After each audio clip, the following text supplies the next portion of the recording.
Brian Long, first of all, are all bets off based on your survey of the last 2 weeks in February, or can something be based out of it on March, well, early March, after what we saw in the last 2 weeks in February?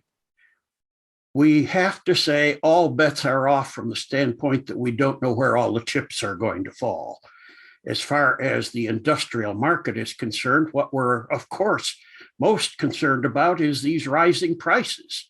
Almost all of the major commodities shot up in price almost immediately upon the onset of this war, and they are still rising in price.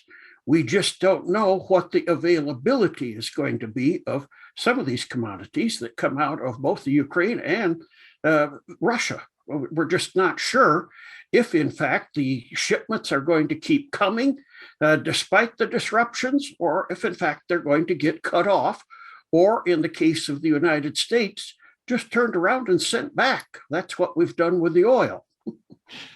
Can we say to a certain extent, and we draw on past experience when we've had conflicts, when we've had spikes at prices? I'm thinking of 2008, 2009, especially with the gas prices. Can we draw upon that for any guidance, or is, to a certain extent, this is a different black swan, to use your term, than other black swans we might have had in the past?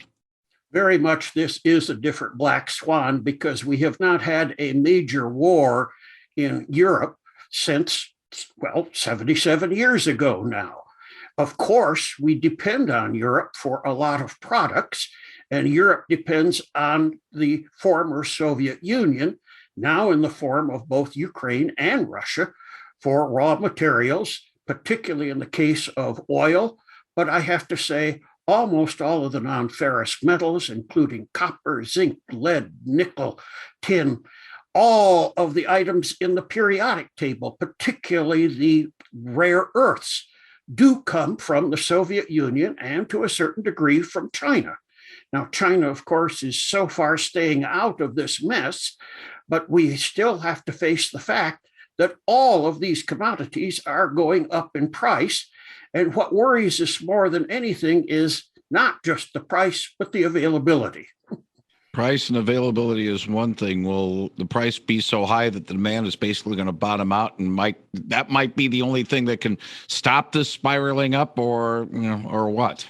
Well, there is a theory out there right now that if gas prices rise high enough, oil prices continue to skyrocket, that it will create a recession by itself. People will change their buying habits completely. Needless to say, the industrial world will be faced with much higher transportation costs. Just as a for instance, the problem is of course, these costs were already skyrocketing before this incident occurred. And now we're really worried as to what we've stacked on top of an already bad situation. The supply chains of the world were already disrupted, and now they're disrupted more.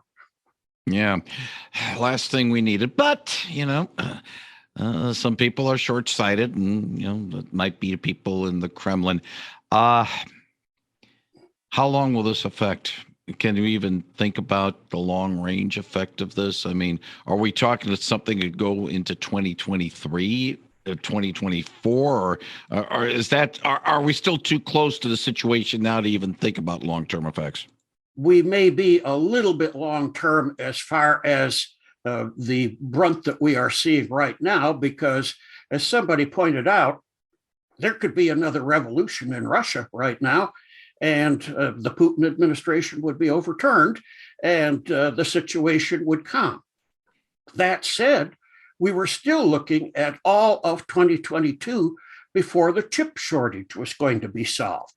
And as the other commodities are important to us also, these commodities were still in short supply, and our logistics system had still not returned to normal.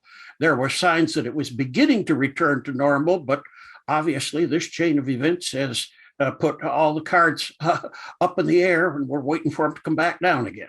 When the cards are up in the air, a lot of those in business would probably try to husband their resources, cut back, conserve, and try to sort of weather the storm out.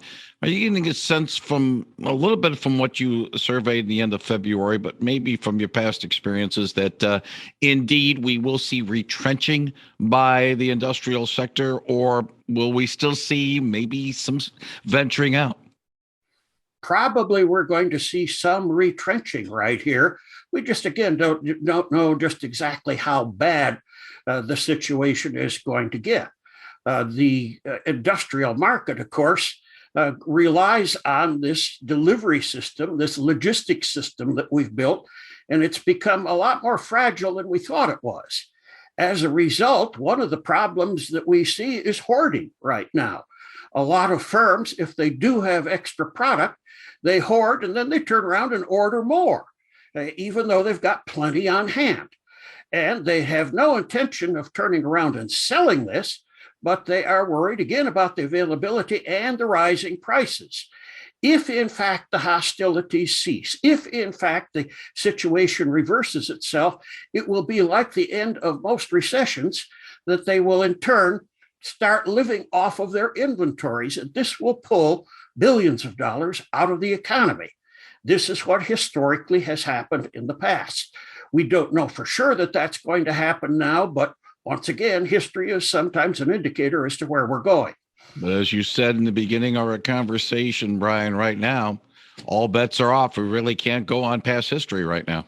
That is the case too. And that has been the case all along. This pandemic has not been like any other economic crisis, because once again, it was government induced that we shut everything down, and government induced that we turned it back on again. That is not the economic system that we've relied on in the past to guide us as to what we're doing. We are in uncharted waters, maybe in the deep end. Hopefully it's not too deep of an end. Brian Long, as always, thank you very much for joining us this morning on WHTC Morning News. And hopefully, when we talk again in the month of April, we'll get some sense of where we're going. But as you say, who knows? We will hope for that.